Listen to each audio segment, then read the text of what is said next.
Happy Halloween-ish weekend. This is a brand new episode of Dylan Knows, episode 577, Halloween Kickoff Week. Halloween is in 5 days from here because I'm doing live from Saturday, 11:28 p.m. here in Reisterstown, Maryland. I got my black kitty cat next to me, but he's acting kind of crazy.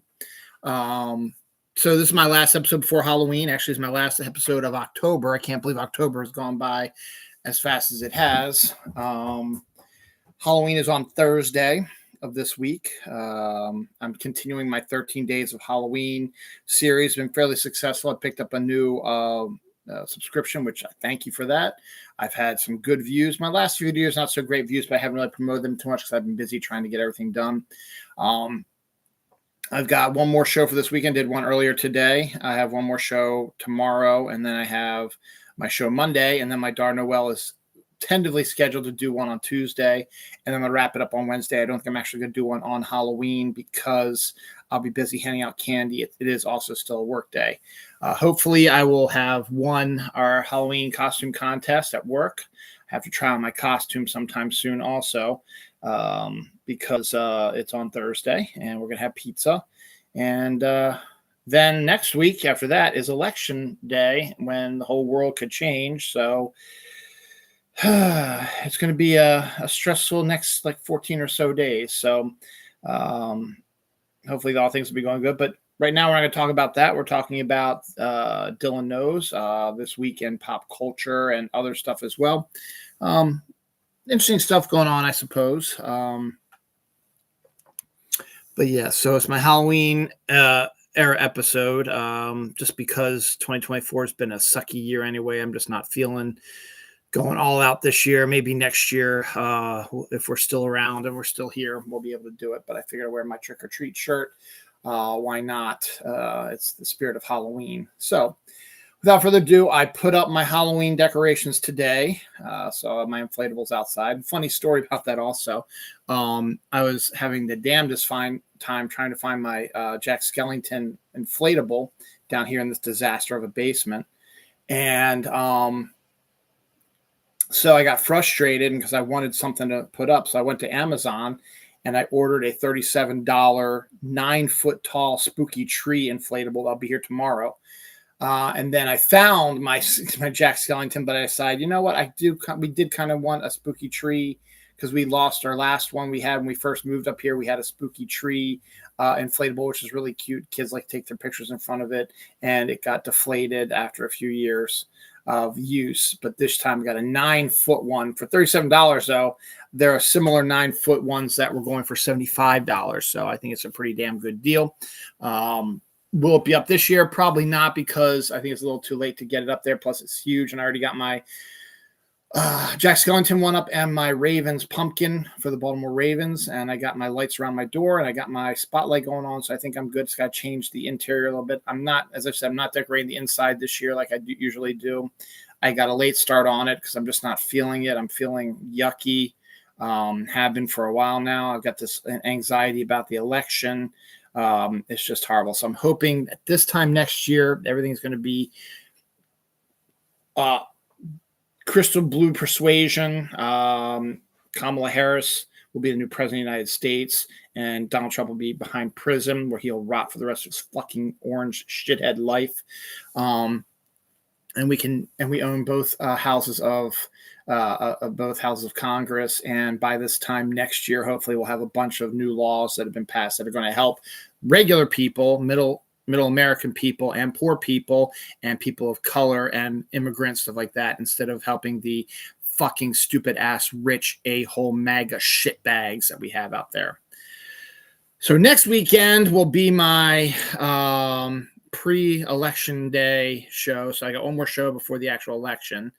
So we'll see how things go after that. I'm not going to get political next week. I'm done with politics because I think it's causing me the anxiety and the stomach issues that I'm having right now, which are giving me a pain in my ass right now. But we're not going to deal with that right now. We're going to talk about this week's stuff. So I got my decorations out. The Reisterstown Halloween Festival was this weekend. Trunk or Treat, the elementary school, was Friday night. My wife and son worked the Halloween event at in Ricerstown. And then my daughter is up at a Cub event at Broad Creek, so she'll be back tomorrow. As I said, I got the Ravens game tomorrow. I got to do grocery shopping. We should be doing tacos for dinner tomorrow, and I should get the inside. I'm going to put my spooky eye lights up on around the bay window I have, and that's really going to be all I need to do to finish up my Halloween stuff. And then just got to kill time leading up to Halloween. And then we'll see what happens after that. Hopefully we'll win the prize this year. They're doing 3 prizes. First place votes will get $250. Second place votes will get $150. Third place goes to $100. So I'll be happy with any 3 of those. That'd be great. Not any 3 of those. Any of those 3. I'd like all 3 of them, but it's not going to happen. So that is what's going on this week. So what do we got happening this week? Excuse me. Homer Simpson Chia Pet is coming for Christmas. May as well start talking about Christmas right now. You all know the meme where the episode where he melts out of the bush and then melts back into the bush. Well, there's going to be a new Chia Pet out in time for Christmas, which will be Homer in front of the big sign, and then you grow the grass. So it looks like that he's coming out of the bushes. So it looks kind of cute. They just announced that this week. LeVar Burton has been given the National Humanities Award. So that's really good. Long time coming. The World Series, yay. Between the Dodgers and the Yankees is starting. But it's starting out pretty good for us anti-Yankee people. The Dodgers have now taken a 2-0 lead. Last night, they had the first ever walk-off grand slam where the Dodgers won in 10 innings with a walk-off grand slam. And then today, they also won 4-2, so they lead the series 2-0. Bad news, though, is they might have lost Shohei Ohtani for the rest of the year. We'll see. He did something to his shoulder. We'll see how he reacts to that. So he might be out for the rest of the World Series.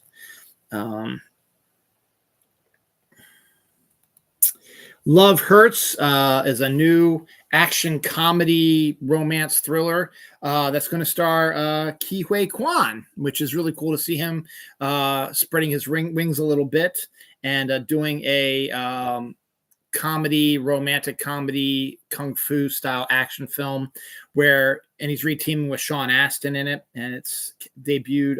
It's going to debut February 7th, day before Valentine's Day, because Captain America is going to kick its butt in it's going to kick butt on not it would have kicked its butt in on Valentine's Day, because everybody's going to go see that.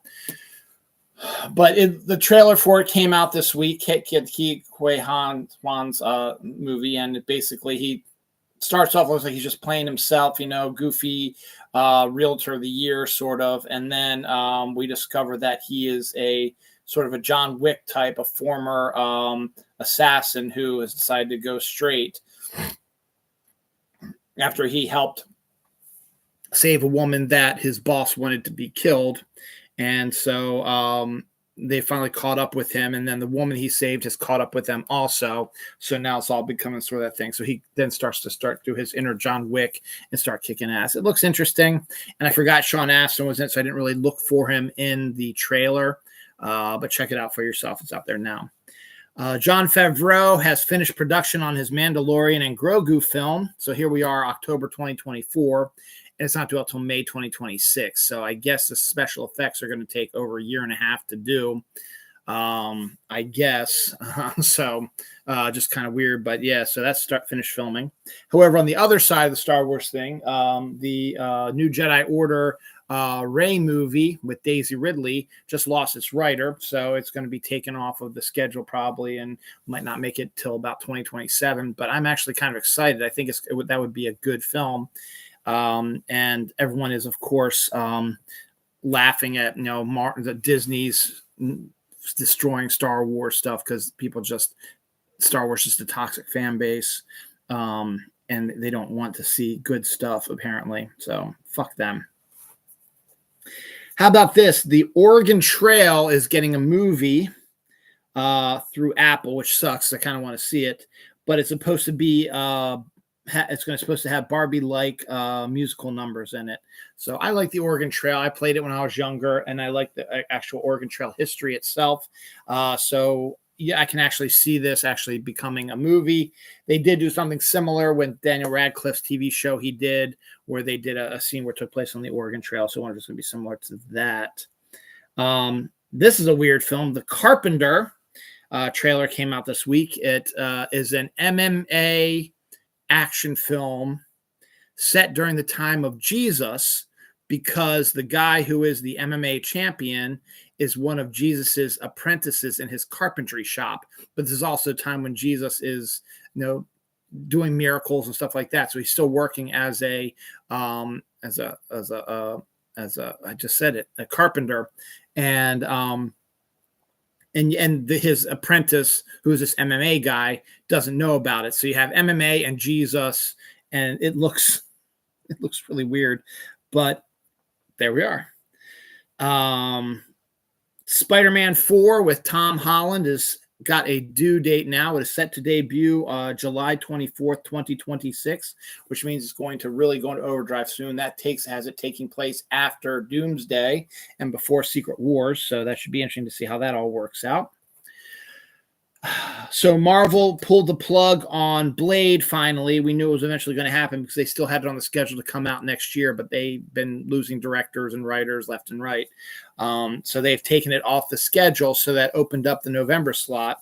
So the sequel to Predator Prey by Trachtenberg, called Badlands, is set to move into that slot November 7th, 2025. But we also learned when this came out that Trachtenberg has actually also filmed a secret Predator movie, a second one, that we don't know anything about and has not been mentioned or talked about. People know about Badlands, but nobody knew about this other one.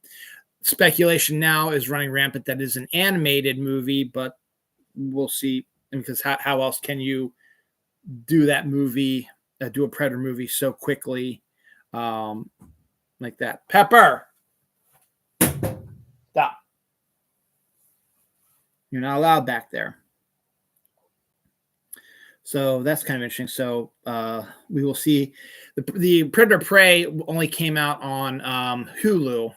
Never came out in theaters, but because it did so well, they're going to release Badlands into the movie theaters now that everything is copacetic with COVID supposedly and stuff like that. So we'll see what happens with this other Predator movie to see actually what that is and if it is scheduled to come up here soon. Martin Lawrence is set to do a sequel to Blue Streak, which is a movie he did like back at the beginning of the century, but because of the success of the Bad Boys movies, I guess he figures, hey, why not let's pull out another old movie that I was in and do a sequel to it that nobody really asked for. Tomb Raider, the animated series, has been renewed for a second season on Netflix. Beef Season 2, which was supposed to feature Anne Hathaway and Jake Gyllenhaal, is no longer going to feature them. The new cast is Oscar Isaac, Corey Mulligan, Charles Melton, and Kaylee Sporano or Spore. So that's a new cast of that one. Michael Cera is set to join Glenn Powell and Edgar Wright's The Running Man movie. So we'll see how that works out. I guess now it's time. So I found on, actually real quick, also, we have our first look at Nicolas Cage as Spider-Man Noir in his costume, and it looks phenomenal. It looks comic accurate. And this, I'm getting really excited about this Prime show coming out next year. I'm probably going to sit down and watch it. It looks so good. What we've seen so far, set in the 1920s and 30s, and the costume looks so good. So we'll see what happens. So I ran across this new account I found on Facebook. He does reels and stuff like that, where every day he does the new stuff coming out to fast food restaurants and grocery stores. So it's neat to see, and drinks and food, so I see what new stuff is coming out.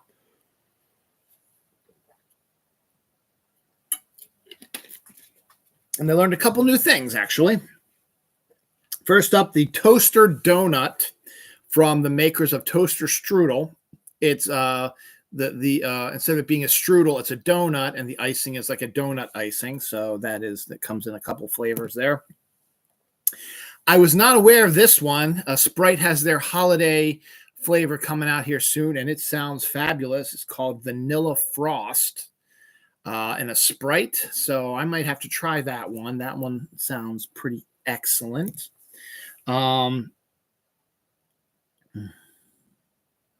Butterfinger has a new flavor out, Butterfinger salted caramel. Salted caramel is awesome. So Butterfinger, though, gets stuck in my teeth. So we'll see what happens.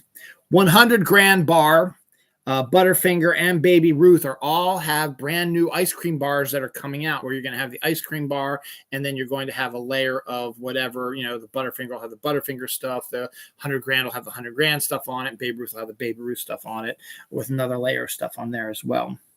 It's been verified that Red Velvet Reese's Cups will be coming out next year in time for Valentine's Day. It's also been officially called that A&W will have a new ice cream sundae flavor coming out around Valentine's Day also. This is interesting. Stuffing flavored holiday rolls from Pepperidge Farms. So it'll be holiday rolls that taste like stuffing, which if you just break up rolls for your stuffing, you buy that and you have rolls that taste like holiday stuffing for your holiday stuffing. Or if you don't want that, you can put yourself a turkey sandwich and whatever and have it in a stuffing flavored roll and get the taste of a Thanksgiving dinner, but with that. That's could be intriguing. My brother-in-law loves Thanksgiving. It's his favorite holiday, favorite meal sort of all time. And that's going to love it. And then Capri Sun, you remember Capri Sun, the handheld stuff that you tap in with your straw. It came out when I was in middle school and elementary school like that. And it was the coolest thing in the world. And now they are releasing them in like 2-liter containers now. So you can actually get the Capri Sun stuff on your grocery store instead of having to get the pouches. You can just get the juice itself in a container, pour it into a glass. So that's interesting. Death this week. Phil Lesh, who is a bassist for the Grateful Dead, passed away this week. And John Campbell, a former NFL player, passed away this week as well. Anniversaries, since we're the Halloween kickoff week, the original John Carpenter's Halloween debuted 46 years ago this week, October 25th, 1978. The Terminator debuted 40 years ago this week. 13 Ghosts debuted 23 years ago this week. Ghost Ship debuted 22 years ago this week. They're done by the same company. Oh, and I missed a death. Pretty big one, too. Actually, I'll do the last anniversary. Donnie Darko came out 23 years ago this week also. The other death I missed, which was kind of a big one. We had a lot of kind of big sort of deaths, but not like as big as it has been. Jerry Taylor, who was the Star Trek Next Generation writer, producer, and then showrunner for its final season, and then was the showrunner for Voyagers all of its years and a writer for that. She passed away this week as well. So let me just make sure that the kitten did not break into the room. Oh, all the doors are closed. I guess the kitten gave up. Nope, kitten's still there. Hi, kitten.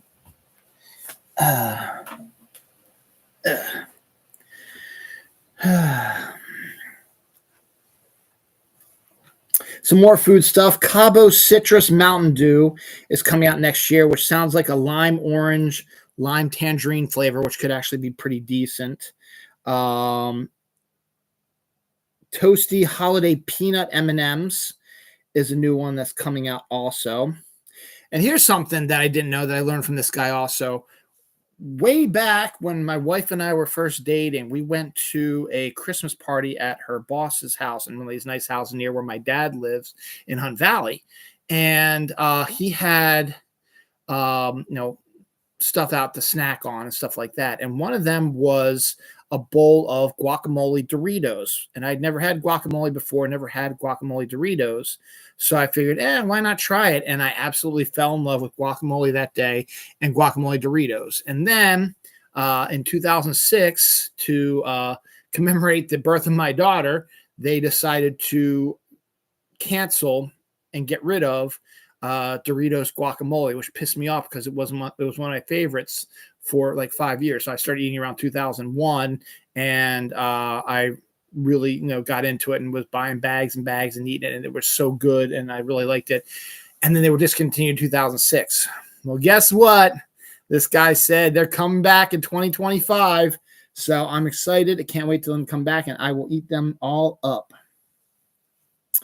TGI Fridays is the next restaurant that is going to go to Chapter 11 bankruptcy. It worked out pretty good for Red Lobster. It went to bankruptcy. A new company bought it over, and he said they're going to streamline it and refurbish it and open up more restaurants again eventually. So we'll see that here very soon too. It was rumored that Jim Lee and Jeff Loeb were going to take over as Batman's new creative team. That's not going to happen. They are doing a sequel to their hugely popular Batman story Hush, called Hush 2. So that's the new thing coming out from them. Godzilla versus America comic from IDW's anthology series, where every issue has Godzilla, or every miniseries has Godzilla taking out a different American city. First up is Chicago. There's rumors that Washington, D.C., New York, Los Angeles, San Francisco, all that type of stuff.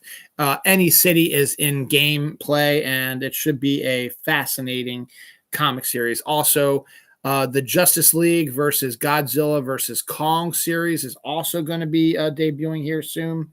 The Godzilla versus America comic is due out February 26th. The Godzilla and Kong versus the Justice League has no date yet. Neither does Hush 2, but they will be coming out momentarily, I'm sure. The Legend of Vox was renewed for a season 4. A Jerry Springer show documentary from Netflix is due out here soon. They do documentaries really good, so I have to give them credit there. John Wick anime prequel is in the works, which I guess you could do, where you focus on John's history as an assassin before he falls in love and gets married and gets out, or you can actually show him how he gets out. But because Keanu's too old and it's such it's exaggerated, crazy things that could happen, animation may be the best way to do it. And I'm 100% certain that Keanu will come in and he'll voice the character for the thing. It's a lot easier than actually performing in the role. And I'm with it, because in the prequel, he's supposed to be younger, and de-aging is really kind of iffy. Sometimes it works, sometimes it doesn't. So we'll see about that. Maria trailer. Angelina Jolie is Maria Callas in a biopic, which has Oscar aspirations. A trailer came out for it, and it looks decent. Looks like an Oscar type of film coming up here. Hawkeye, Loki Season 2, Ahsoka, and Mandalorian Season 3 are all on their way to Blu-ray. So if you do not have Disney Plus, you can get caught up on all those as well. Prime Time. A film called Prime Time from A24 is set to cast Robert Pattinson in a role that's supposed to be similar to Catch a Predator, where he'll play a journalist who tries to catch pedophiles and stuff like that.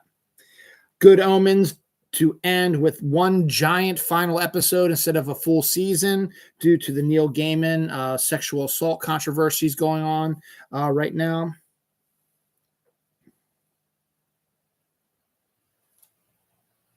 Boruto and Black Clover anime are set to return soon, because their anime companies have combined to form a new anime company. So they're going to be working together to get that stuff out in a timely manner. All right, let's see.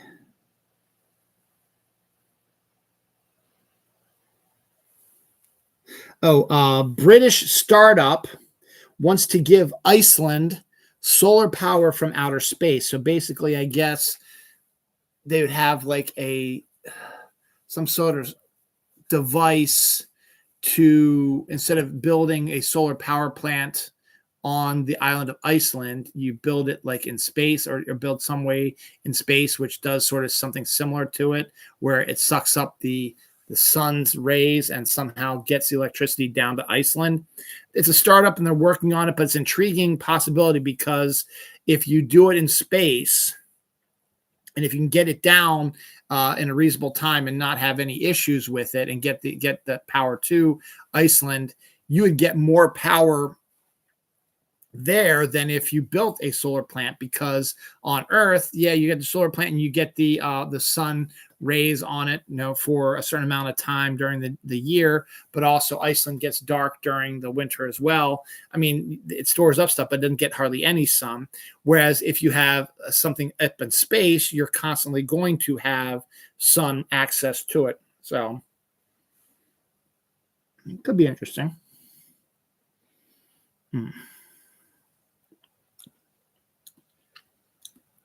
Excuse me. Oh, Chris Chenoweth. Okay. Terrifier 3 star is set to join Jaimin Hansu's monster film, the monster film. The September 5th trailer is a trailer about the kidnapping and killing of Israeli athletes during the 1972 Summer Olympics.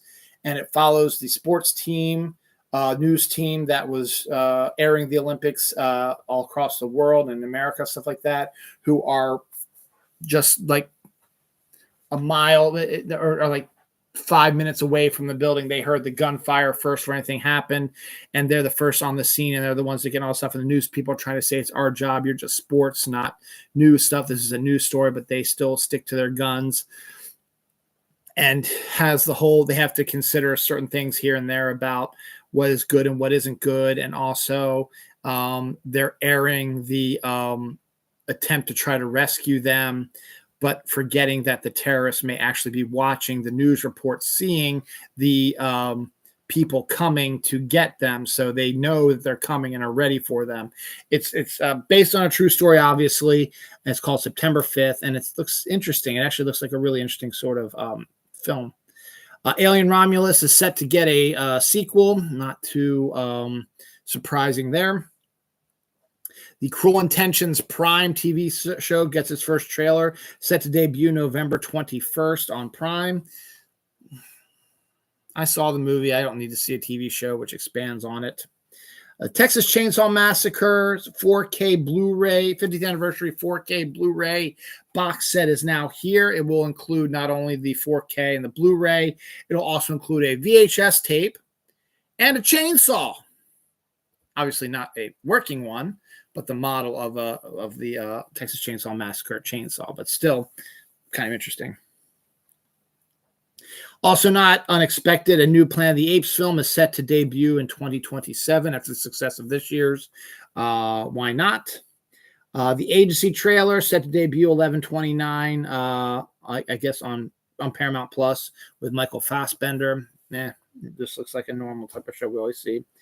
Light Shop trailer, a 24-hour sort of light shop where the guy helps people who come in. It's all dark and his store is all lit up all the time, and he comes in to try to help them. It's going to be a Disney Plus series.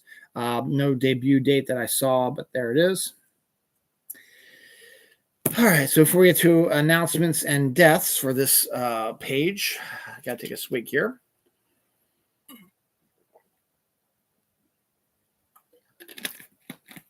I've talked about this a little bit already on my show previously, but we're getting the full bore stuff here.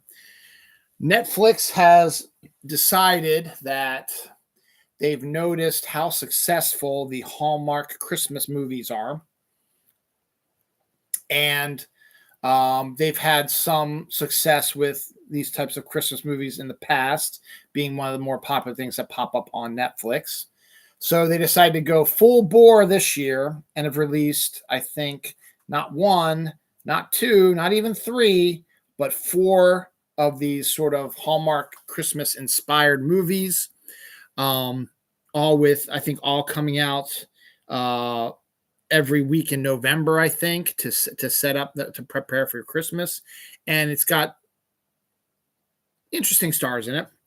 And all the trailers came out this week for them. So the first one, the biggest one, obviously, is Our Secret.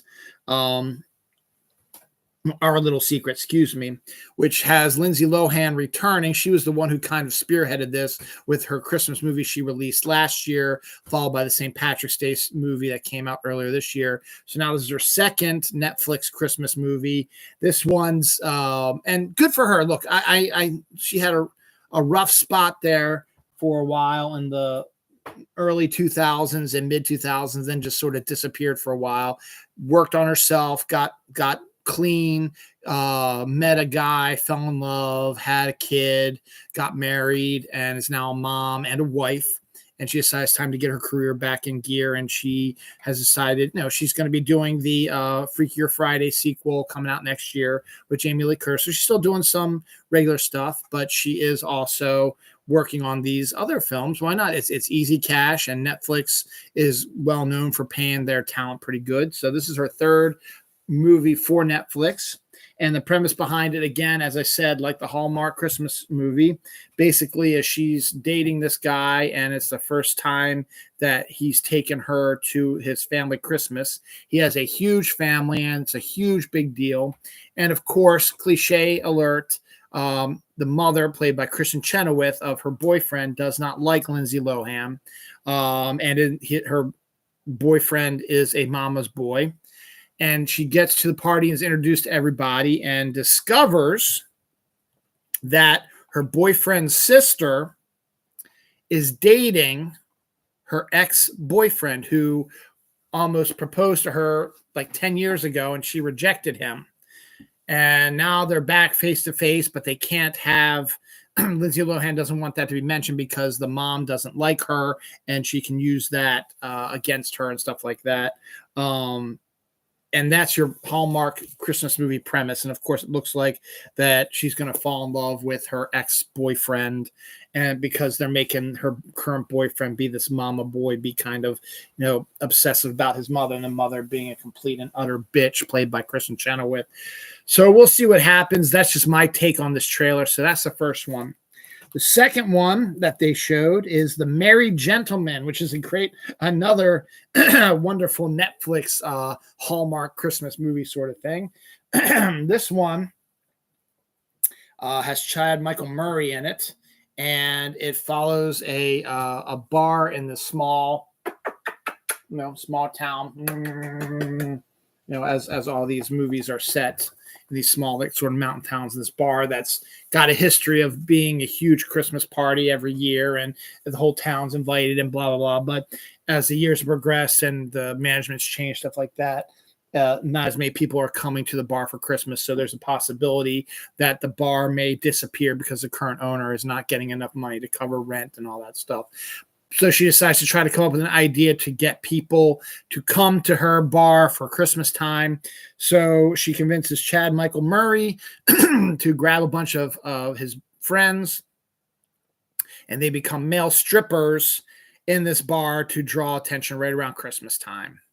And of course, they have an antagonistic relationship. They'll probably fall in love. But, male strippers at a bar trying to make money to do a Christmas miracle.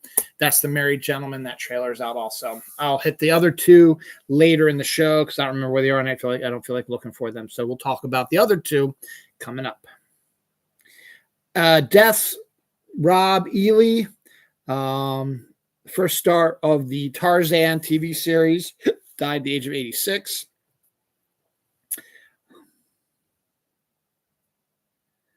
Elizabeth Franks, the oldest living person in the United States, died at the age of 115 years old. Grizzly 399, the beloved 28-year-old mama bear from Grand Teton National Park, was struck by a car and killed. And it was a favorite of lots of people there. Amir Abdur Rahim, the USF basketball coach, passed away of an undisclosed illness.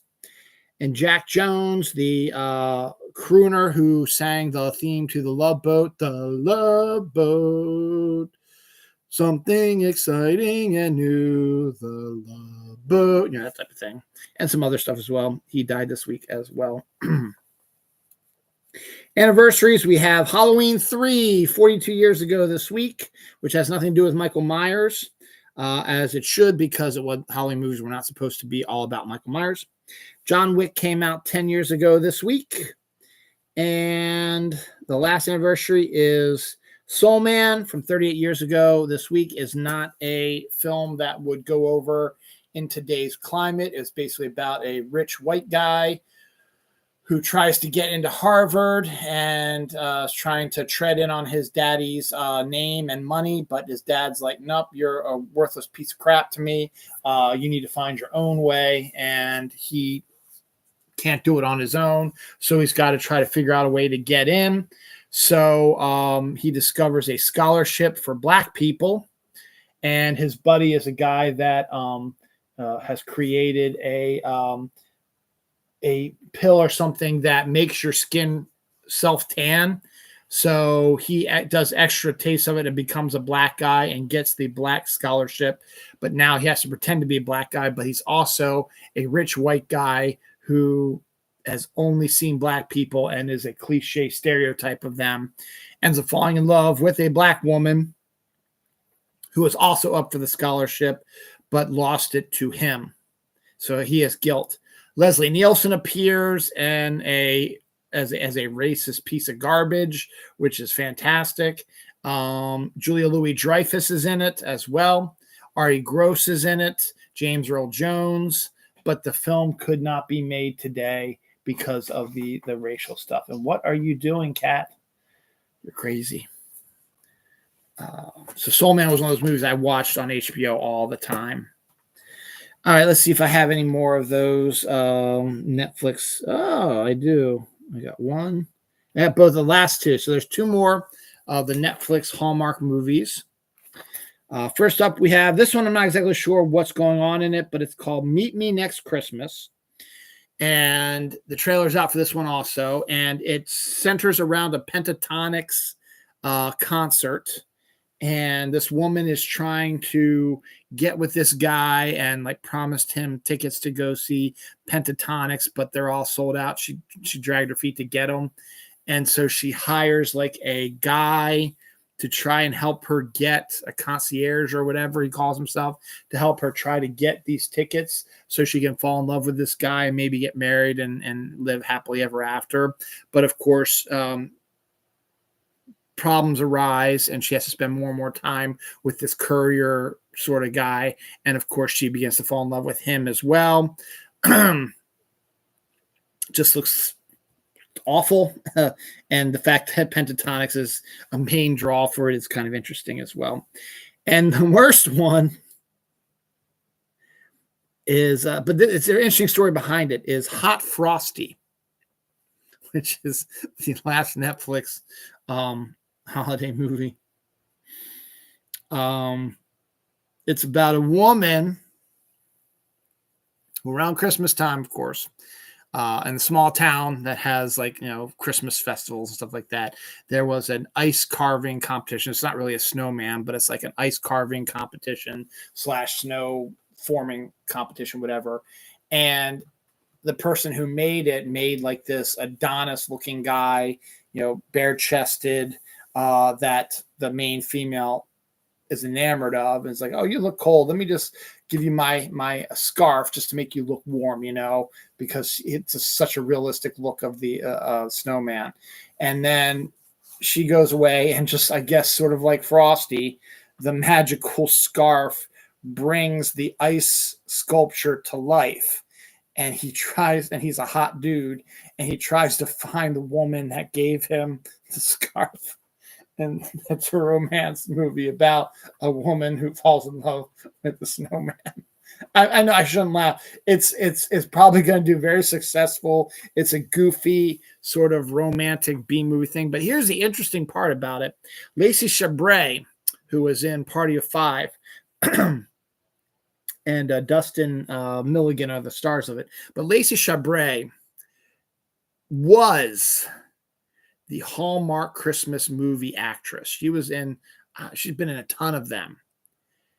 And then Hallmark, in their genius, decided, you know what? You're getting older. We can't really focus stories on you too much anymore. We want to focus more on younger, hotter women, which is stupid because Lacey Chabray is still pretty smoking.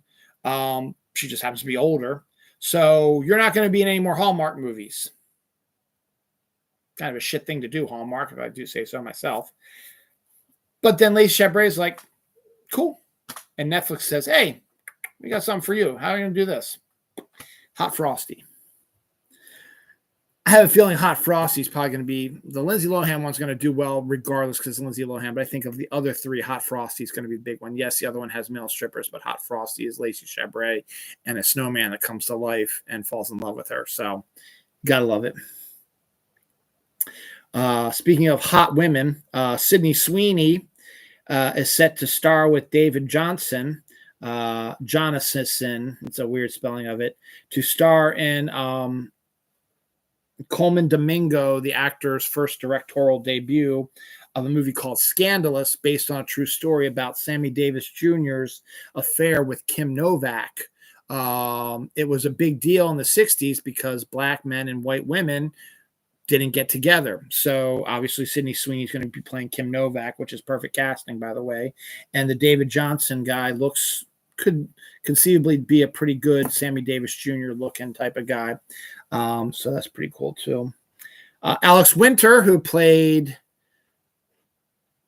Bill, I think, yes, Bill S. Preston Esquire from Bill and Ted, and was also in The Lost Boys, directed the movie Freaks, is directing a new movie called Adulthood, an independent film that finally got distribution, so you'll be seeing it in movie theaters next year. Don't know anything about it, but I just know that is what happened. Interior Chinatown trailer is a new TV series on is it Netflix or is it Hulu? I think it's Netflix, actually. No, it's Hulu. It is Hulu. Never mind. It's on Hulu. It's set to debut on November 19th. The trailer for it is out, and Jimmy O. Wang stars in it. Is it Jimmy O. Wang or Yang? I'm sorry, Jimmy O. Yang stars in it. And it's a action comedy sort of thing about a waiter in a Chinatown restaurant who nothing exciting happens to him. And one day there's a Asian DA who is investigating a murder who comes in to talk to her and ask for his help in solving this one case. And we find out that the reason why she picked him over everybody else, not because of the movie and the plot device, stuff like that, is that his brother worked for them and he disappeared. So he's trying to, hopefully he can get back to his brother and find his brother. So he decides to go undercover and help this DA, who he also has a crush on, to try to figure out who this murderer is. Taika Waititi is a producer of it. And the trailer looks interesting. It's called Interior Chinatown. Fallout Season 2 is set to start filming in November. They did say they were ahead of schedule, and they are starting filming in November. Somehow, after he makes Doomsday and Spider-Man, or even before he makes Doomsday and Spider-Man 4, it looks like Tom Holland will be joining Matt Damon and Christopher Nolan's new secret project. Now, rumor has it that the movie is about a 1920s vampire, but that sounds a lot like Ryan Coogler and Michael B. Jordan's upcoming movie, and I hope to God that that's not what it is. I hope that Chris Nolan has a different story idea, because Ryan Coogler and Michael B. Jordan came up with this one first.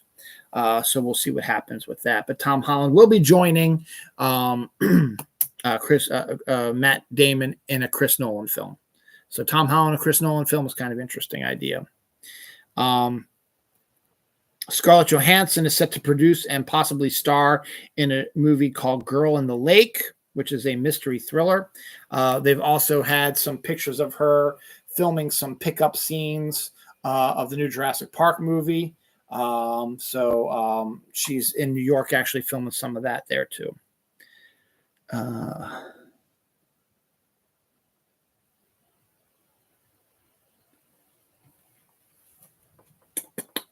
Peanut butter and jelly M&Ms is a new thing out there now.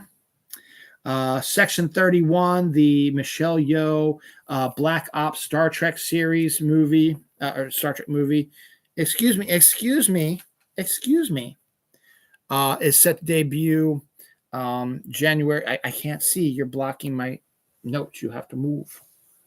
Ooh, this is my kitty. Wants to help. I love you, but I have to do the show. It's set to debut January 24th. Something got renewed for a second season. can't read my handwriting, though. Oh, Matlock. That's what it was. Matlock, the Kathy Bates Matlock update got renewed for a second season. The Silver Sable Sony movie. What are you doing? The Silver Sable Sony Spider-Man movie, which was put in turnaround a while back, is now back on the table. So we might see a Silver Sable movie before you know it. Cat that was swept away by Hurricane Helene has found his way back home. Meanwhile, my cat is chasing his tail and shadow or something like that. Tatiana Maslany is all over the place this week. First up, she is going to be guest starring in the first season of Starfleet Academy. I think that's around here somewhere. And Starfleet Academy has already been renewed for a second season before the first season even is released way ahead of time.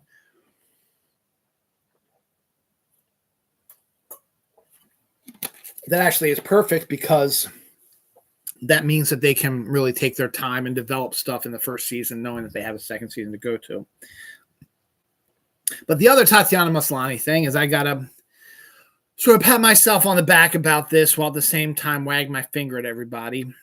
Back at the beginning of the year, when Deadpool and Wolverine was still kind of being filmed and stuff like that, the toxic fanboy, Snyder bro, shitbag people who just give all Marvel cinematic universe movies, particularly those and TV shows, particularly those led by females, an extra hard time because women shouldn't be leading these things. They hurt superheroes should all be men and women should just always be, damsels in distress, blah, blah, blah, but fuck off, asshole.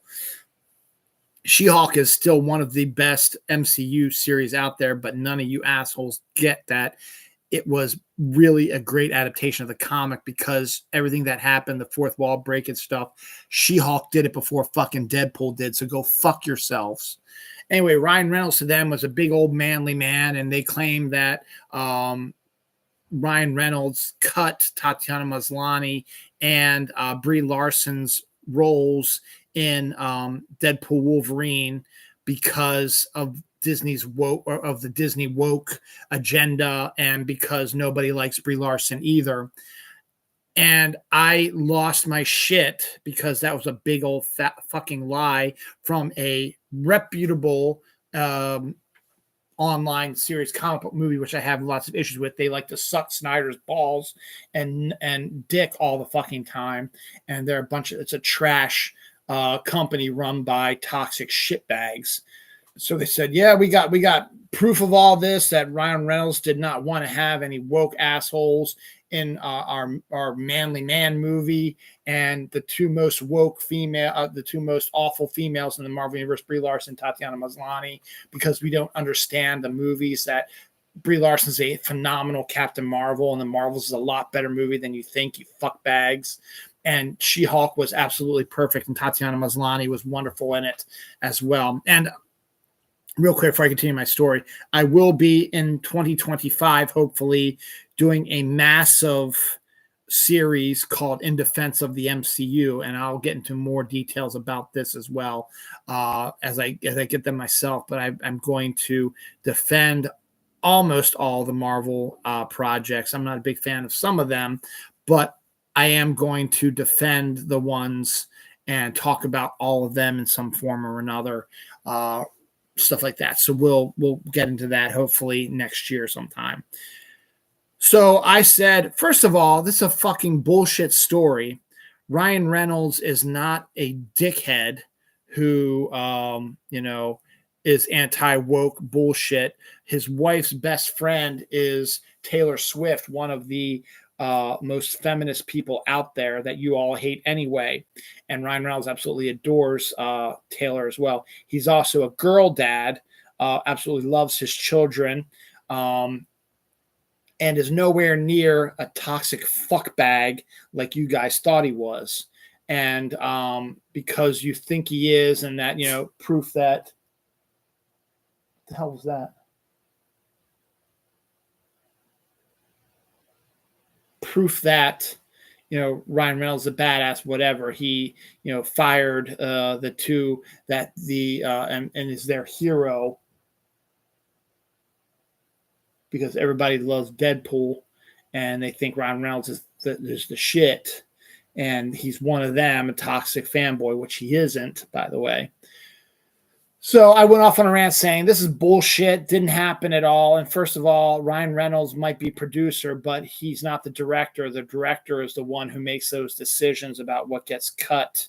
Producer can offer their suggestions, but the director has pretty much the final say in it. And oh, it's him over there.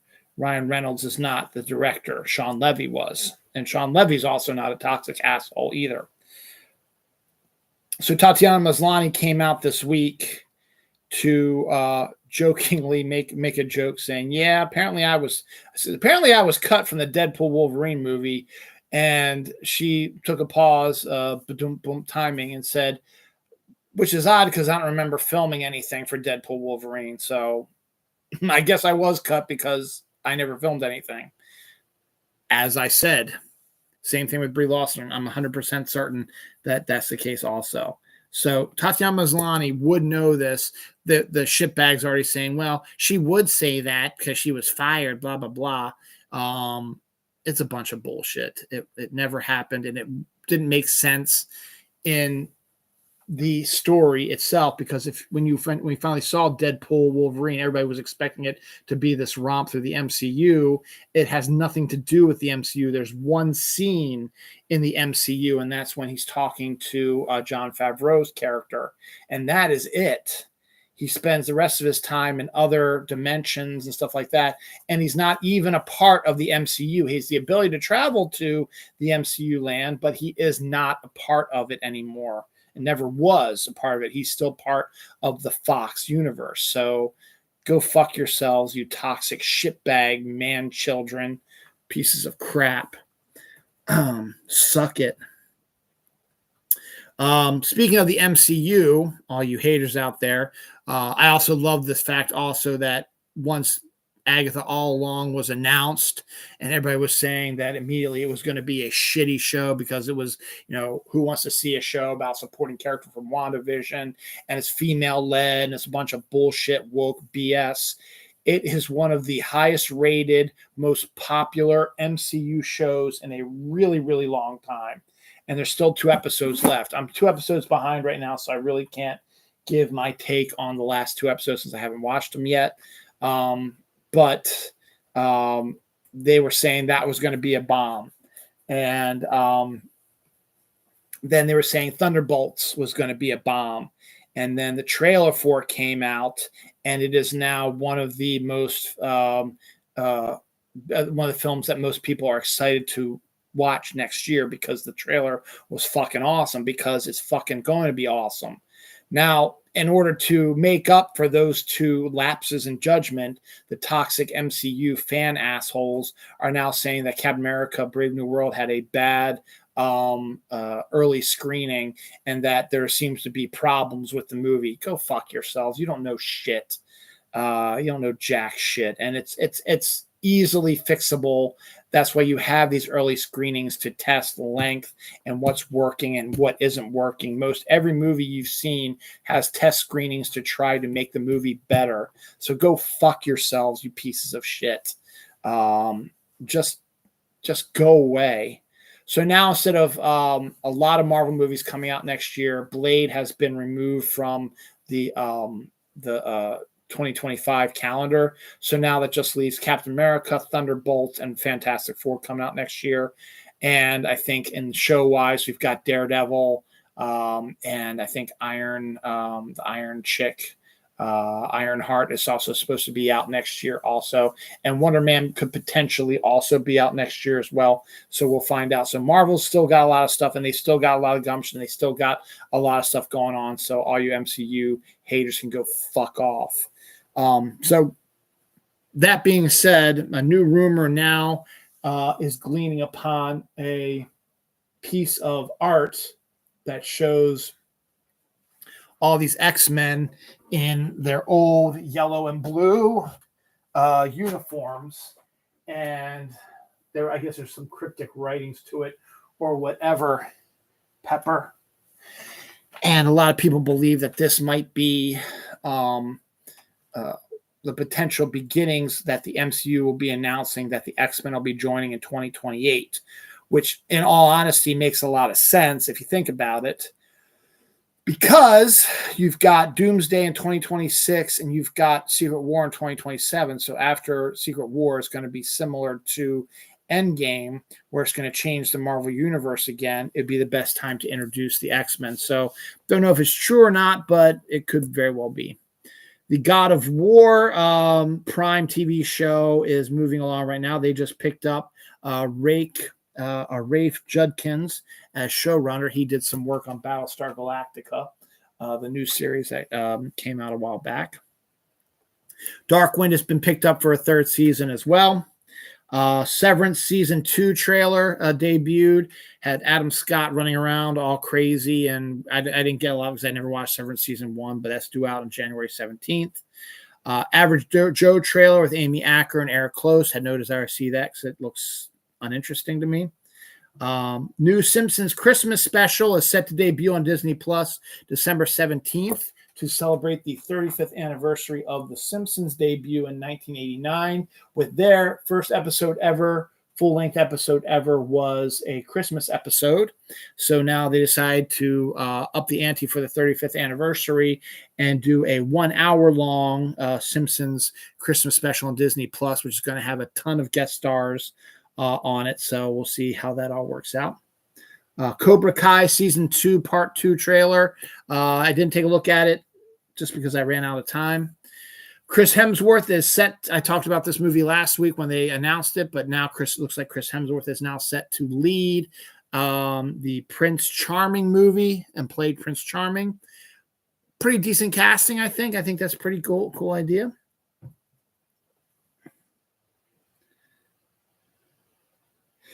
An Airbnb has created a Beetlejuice house Airbnb for you to stay in. So if you want to stay in the Beetlejuice sort of house, you can go ahead and do that. Frankie Muniz from Malcolm in the Middle has given up acting, is now set to become a full-time NASCAR driver. He hasn't really done much anyway, so it just makes perfect sense for him to do what he likes, and here it is. Some local news: all 3 Baltimore Ravens who are set to and who are eligible and are set to be eligible for the MVP for the Hall of Fame this upcoming voting season, has made their second cut. So they are in the top 50. So all 3 are still in the top 50. All 3 of them, I know I'm a homer, but all 3 of them do deserve to be in the Hall of Fame. I think at least one of them will get in. I think Terrell Suggs is a shoo-in to be a first ballot. Haloti Nada has a really good chance of being a first balloter also. And as does I can't remember his name. I have his shirt too. Yanda, that's right. Marshall Yanda. All 3 of them deserve it. But I don't know if the NFL Hall of Fame is going to put 3 Ravens, because they were all basically known for the Ravens. Haloti went on to another team after that, but I think the other 2 stayed with the team all the way through. I don't think that they're going to put 3 Ravens into the Hall of Fame this year. So one, I'm almost 100% certain. I'm almost 100% certain that the one that it is going to be Terrell Suggs. Come on, Pepper. You need help? You need help to get down? Come here. Come here. I'm going to try to get you down. Buddy, I'm trying to get you down. How are you going to get down? All right. I will try to grab you after I'm done my show. Don't hurt yourself. So we'll see. But I think at least Suggs is a shoo-in to go first ballot, but Nada and Yanda both deserve to be first ballot. But as I said, I don't think you're going to get 3 Ravens in on a first ballot here. Anniversary is A Christmas Horror Story, which I did not know about. Came out 9 years ago this week. It's Santa versus Krampus. I didn't know there was such a movie. So there we go. And The Grudge with Sarah Michelle Gellar. Good jump. Okay. All right. With Sarah Michelle Gellar. Came out 20 years ago this week. It's based on a Japanese horror film. It's the American version of it. Deaths, we have Linda Obst, high-powered producer who produced such films such as Sleepless in Seattle, Contact, The Fisher King, Adventures in Babysitting, Interstellar, and a whole bunch of other movies as well. She passed away this week. And Fernando Valenzuela, one of the greatest Los Angeles Dodgers pitchers of all time. There was Fernando Mania, and he ended his career playing, staying for a cup of coffee with the Baltimore Orioles. I remember when he pitched for us, but he really was not Fernando, and there was no Fernando craziness like there was when he first came out. But he passed away this week. And Michael Newman, a Baywatch star, passed away this week as well. All right, down to our final page. And I'm on my final page here, so I can start fresh with another section next week with 578. I think I'm just going to go ahead and put 578 here. Boom. Say election eve.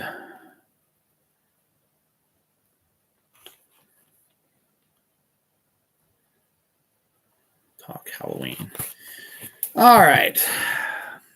Supergirl is set to start filming in January. I think I mentioned that before, but I'm going to mention it again. The Brutalist trailer, again, I think I mentioned that also, but it is out again also.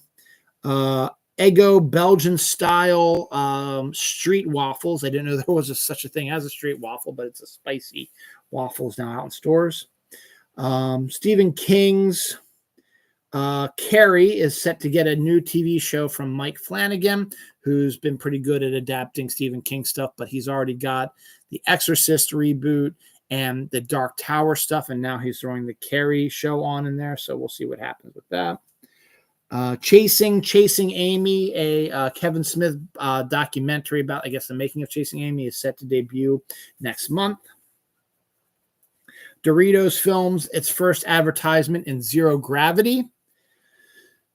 So I don't know if they're going to release that now or they're going to wait for the Super Bowl. I talked about this a while back. Chick-fil-A is creating a streaming service. Well, it's called Chick-fil-A Play. Chick-fil-A Play, excuse me. And it's set to debut November 18th. It will have animated series, podcasts, and a cooking shows. Night Patrol horror movie casts Jermaine Fowler, Justin Long, CM Punk, and Dermot Mulroney. Hulu to stream the Paris Has Fallen series from Studio Canal.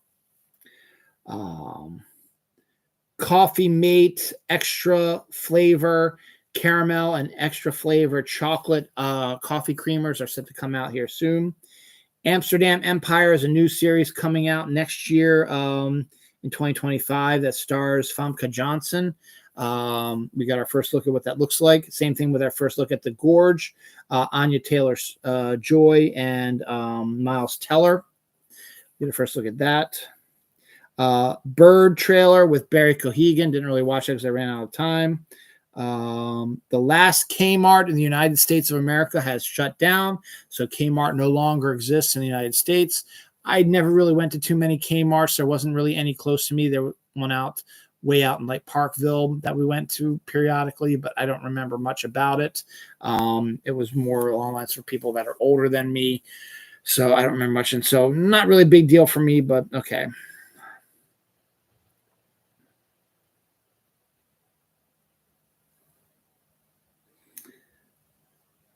A wearable cat bed on your head. You can actually put a cat bed on your head and wear it, and cats can, I don't know if that was a joke one or not, but there's that. I did that one already. Rap legend Uncle Luke has bought the copyrights to 2 Live Crew songs, so good for them. The Harry Potter series season 1 is set to debut in 2026 now, so we'll see if that actually happens. We'll see. McKenna Grace is rumored to be playing Sydney's daughter in Scream 7. That would be a perfect casting. Have McKenna Grace in the Scream movie with Nev Campbell. I think that'd be fantastic. Before I do my final show of the week, or story of the week, anniversaries, the Nintendo Switch is 7 years old this week. The Prestige came out 18 years ago this week. Mallrats came out 29 years ago this week. And Kevin Smith announced next year is the 30th anniversary of Mallrats. So he's going to do all kinds of Mallrats stuff next year, including maybe filming the new sequel to it. 30 Days of Night debuted 17 years ago this week. The Dead Zone debuted 41 years ago this week. Halloween 4, which is an underrated of the Halloween movies, actually a pretty decent one, had a great twist ending and an interesting story, debuted 36 years ago this week. And Rambo First Blood, which introduced Rambo and was not the rah-rah USA guy. He was a Vietnam vet who was suffering from post-traumatic stress disorder who comes to a small town and gets messed with by the corrupt sheriff department. So they mess with the wrong guy, and he goes and ends up fucking around with them and making them find out. So it's pretty good. Death, Paul Diamo, the lead singer of Iron Maiden, passed away this week as well. Finally, the final story this week. Jimmy Fallon is set to release a Christmas album on November 1st. Of course, the day after Halloween, so this week. And it's set to do duets with many different singers and celebrities and stuff like that. So Jimmy Fallon has a Christmas album out now. And that is that.